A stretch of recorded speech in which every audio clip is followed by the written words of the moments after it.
Hello అండి, ఈరోజు సంఖ్యా వ్యవస్థలో ఒక క్వశ్చన్ చూద్దాం. మోడల్ ఏంటంటే పీ/క్యూ రూపంలో రాయగా.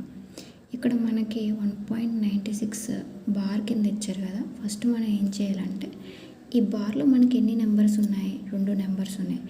కాబట్టి ఈ బార్స్లో ఉన్నటువంటి 2 నెంబర్స్ ఉన్నాయి కదా, వాటిని మనం హారంలో రాయాలి.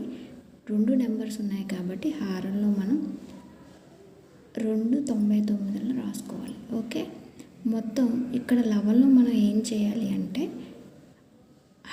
మనకి 11లో ఎలా రాసుకోవాలి అంటే బార్లు ఉన్నవి పాయింట్కి ముందున్నవి కలిపేసి రాసుకోవాలి. అంటే ఇక్కడ మనకి 196 అనేది ఉంది.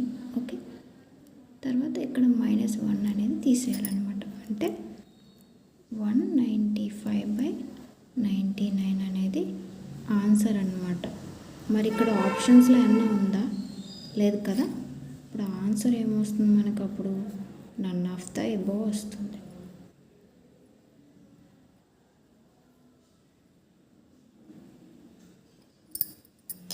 $195.99 అనేది ఆన్సర్.